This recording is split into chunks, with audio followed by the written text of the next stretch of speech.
प्रधानमंत्री नरेंद्र मोदी ने तमिलनाडु में पाम्बन वर्टिकल लिफ्ट सी ब्रिज का शुभारंभ किया और 8,300 करोड़ रुपए की लागत वाली रेल और सड़क परियोजनाओं की आधारशिला रखी।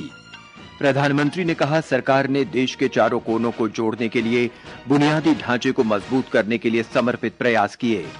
राष्ट्रपति द्रौपदी मुर्मू पुर्तगाल और स्लोवाकिया की यात्रा पर रवाना।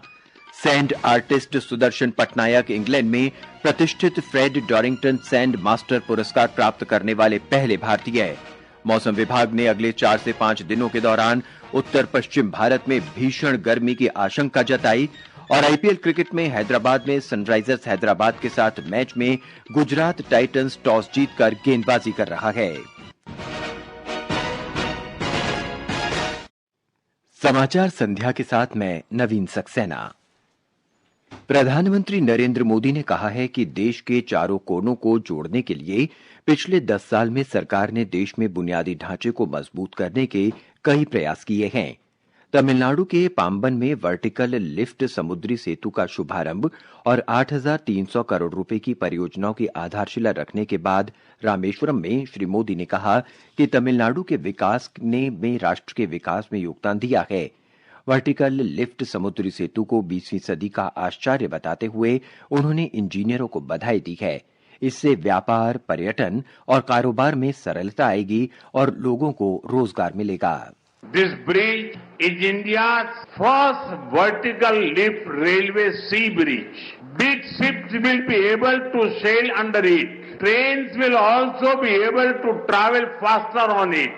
I just flag off a new train service and also a ship. Shri Modi ने कहा कि प्राचीन रामेश्वरम मंदिर में पूजा अर्चना करना और परियोजनाओं को समर्पित करना एक महत्वपूर्ण क्षण है। उन्होंने कहा कि ये परियोजनाएं रामनवमी पर एक उपहार हैं। श्री मोदी ने कहा कि तमिलनाडु में बुनियादी ढांचे का विकास उनकी सरकार की प्राथमिकता है। विकसित भारत के सफर में तमिलनाडु का बहुत बड़ा रोल है। मैं मानता हूं, तमिलनाडु का सामर्थ्य जितना ज्यादा बढ़ेगा, भारत की ग्रोथ उतनी ही तेज होगी।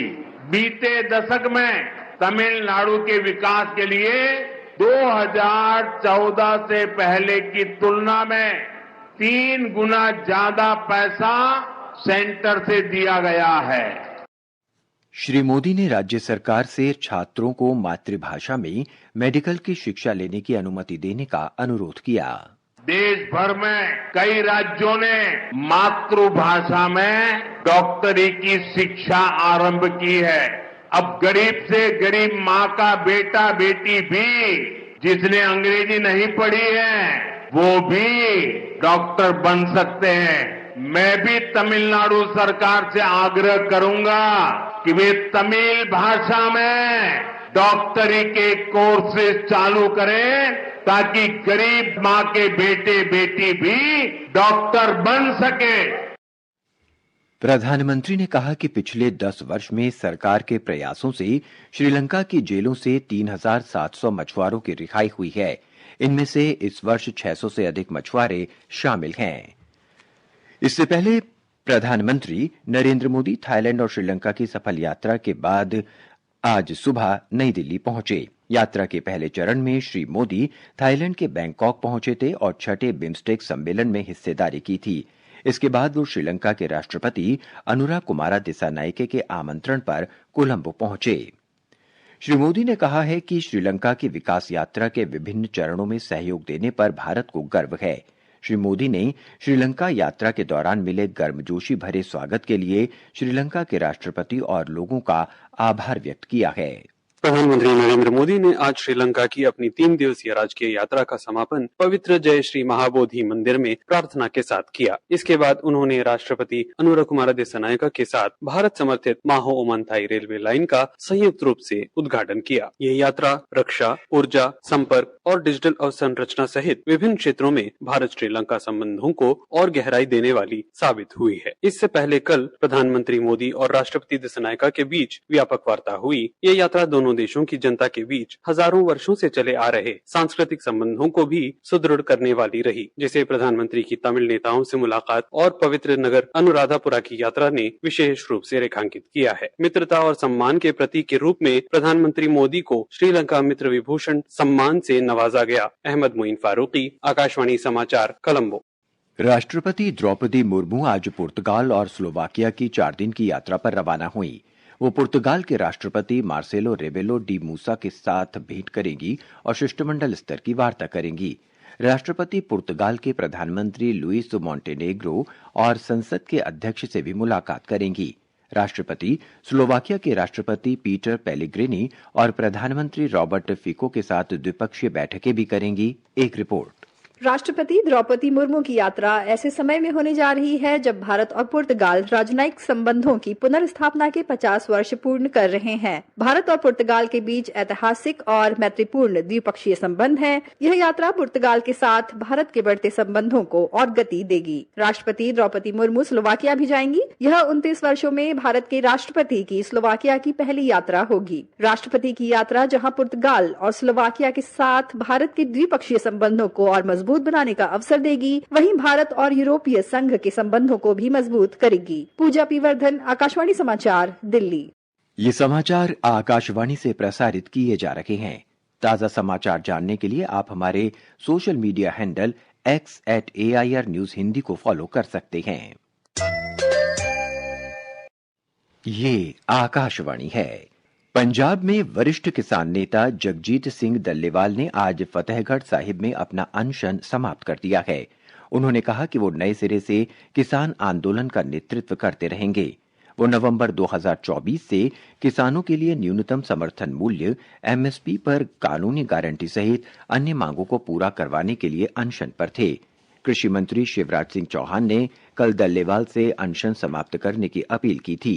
केंद्र सरकार के प्रतिनिधियों और किसान संगठनों के बीच उनकी मांगों को लेकर बातचीत जारी है। 4 मई को अगले दौर की बातचीत होगी। भाजपा राष्ट्रीय अध्यक्ष जगत प्रकाश नड्डा ने कहा है कि पार्टी ने सत्ता के लिए अपनी विचारधारा से कभी समझौता नहीं किया। पार्टी के 46वें स्थापना दिवस के अवसर पर नई दिल्ली में उन्होंने कहा कि पार्टी की विचारधारा भारतीय परंपरा और संस्कृति से जुड़ी हुई है। उन्होंने कहा कि भाजपा राष्ट्र प्रथम की भावना के साथ काम करती है। हम वोट की खातिर इधर से उधर दिगे नहीं। सत्ता को पाने के लिए हमने कोई विचारधारा के साथ समझौता किया या विचारधारा को डाइल्यूट किया, ऐसा हमारी यात्रा में नहीं हुआ। ये अकेली पॉलिटिकल पार्टी है जो आइडियोलॉजिकल वैचारिक अधिष्ठान पर अपने आप को अडिग रखा है और उसी पर ताकत के साथ आगे बढ़ती है। गृहमंत्री अमित शाह आज राजस्थान के कोटपुतली बहरोड जिले के पावटा में बावड़ी में योगी बाबा बालनाथ की तपोस्थली में एक धार्मिक कार्यक्रम में शामिल हुए। उन्होंने कहा कि बाबा बालनाथ जन कल्याण, पशु पक्षियों की सेवा, पर्यावरण संरक्षण और सामाजिक सद्भाव के कार्यों में रत रहे। आज देश भर में रामनवमी धार्मिक उत्साह और उमंग के साथ मनाई जा रही है। ये त्योहार भगवान विष्णु के 7वें अवतार भगवान राम के अवतरण का प्रतीक है। राष्ट्रपति और प्रधानमंत्री ने इस अवसर पर देशवासियों को बधाई दी है। राष्ट्रपति ने कहा कि रामनवमी हमें धर्म, न्याय और कर्तव्य की भावना का संदेश देती है। प्रधानमंत्री ने कामना की कि प्रभु श्री राम का आशीष हम सब पर बना रखे और हमारा पथ प्रदर्शन करता रहे। झारखंड में रामनवमी के अवसर पर विभिन्न शहरों में शोभा यात्राएं निकाली गईं। ब्यौरा हमारी रांची संवाददाता से।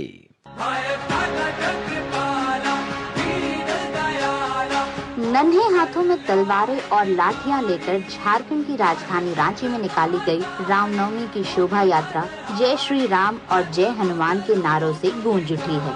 वहीं हजारीबाग जिले में घोड़ों और रथों के साथ निकाली गई रामनवमी की शोभा यात्रा में आर्ष कन्या गुरुकुल की नन्ही लड़कियों ने तलवारबाजी और लाठियों के करतब भी दिखाए हैं। रामनवमी की शोभा यात्रा देखने के लिए लोग अपने अपने घरों से उमड़ पड़े। इधर मुख्यमंत्री हेमंत सोरेन और उनकी पत्नी कल्पना सोरेन ने आज रांची के तपोवन मंदिर में जाकर भगवान श्री राम की पूजा अर्चना की। शिल्पी, आकाशवाणी समाचार, रांची।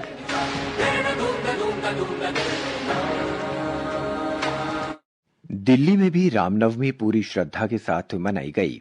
श्रद्धालुओं ने विभिन्न मंदिरों में जाकर पूजा अर्चना की और शहर के अलग अलग हिस्सों में शोभा यात्राएं निकाली। ये समाचार हमारी वेबसाइट www.newsonair.gov.in और हमारे न्यूज ऑन एआईआर ऐप पर भी उपलब्ध हैं। समाचार संध्या में आपका फिर स्वागत है।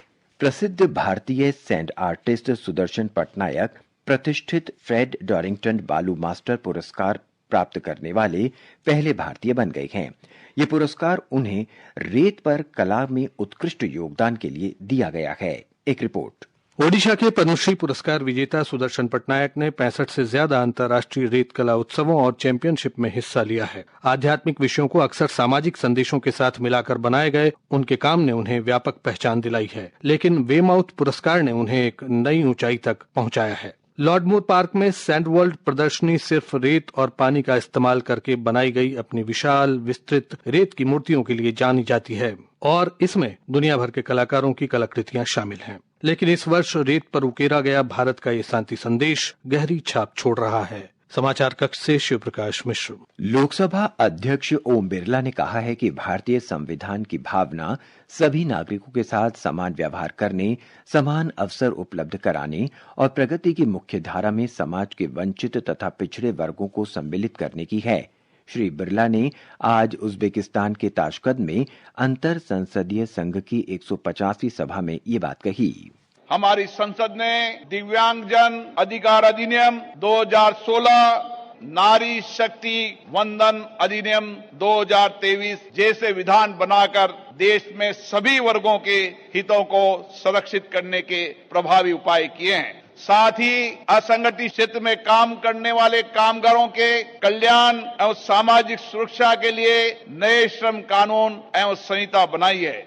मौसम विभाग ने अगले 4 से 5 दिनों के दौरान गुजरात, राजस्थान, हरियाणा, चंडीगढ़, दिल्ली और पंजाब में लू चलने का पूर्वानुमान लगाया है। ब्यौरा हमारे संवाददाता से। मौसम विभाग के अनुसार अगले 3 से 4 दिनों के दौरान उत्तर पश्चिम भारत, मध्य भारत, दक्षिण प्रायद्वीपीय भारत और महाराष्ट्र में अधिकतम तापमान 2 से 4 डिग्री सेल्सियस तक बढ़ने की संभावना है। इस बीच मौसम विभाग ने इस महीने की 10 तारीख तक पूर्वी भारत में गरज और बिजली के साथ बारिश की संभावना व्यक्त की है। आज तमिलनाडु, पुडुचेरी, कराईकल, केरल और माहे में भारी बारिश का अनुमान है। आईएमडी के अनुसार अगले 5 दिनों के दौरान तटीय आंध्र प्रदेश, यनम और कर्नाटक के साथ साथ पूर्वी और पूर्वोत्तर भारत में गरज बिजली और 50 किलोमीटर प्रति घंटे की रफ्तार तक तेज हवाओं के साथ हल्की से मध्यम बारिश का भी अनुमान है। अगले 6 से 7 दिनों के दौरान अंडमान और निकोबार द्वीप समूह में भी इसी तरह का मौसम रहने की उम्मीद है। आदर्श के साथ सकलैन अख्तर, आकाशवाणी समाचार, दिल्ली। आईपीएल क्रिकेट में सनराइजर्स हैदराबाद और गुजरात टाइटंस के बीच मुकाबला जारी है। ताजा समाचार मिलने तक हैदराबाद ने 18 ओवर में 6 विकेट पर 132 रन बना लिए हैं। अंत में मुख्य समाचार एक बार फिर। प्रधानमंत्री नरेंद्र मोदी ने तमिलनाडु में पाम्बन वर्टिकल लिफ्ट सी ब्रिज का शुभारंभ किया और 8,300 करोड़ रुपए की लागत वाली रेल और सड़क परियोजनाओं की आधारशिला रखी। प्रधानमंत्री ने कहा, सरकार ने देश के चारों कोनों को जोड़ने के लिए बुनियादी ढांचे को मजबूत करने के लिए समर्पित प्रयास किए। राष्ट्रपति द्रौपदी मुर्मू पुर्तगाल और स्लोवाकिया की यात्रा पर रवाना। मौसम विभाग ने अगले 4 से 5 दिनों के दौरान उत्तर पश्चिम भारत में भीषण गर्मी की आशंका जताई। आईपीएल क्रिकेट में हैदराबाद में सनराइजर्स हैदराबाद के साथ मैच में गुजरात टाइटंस टॉस जीतकर गेंदबाजी कर रहा है। इसके साथ ही समाचार संध्या का ये अंक समाप्त हुआ। नमस्कार।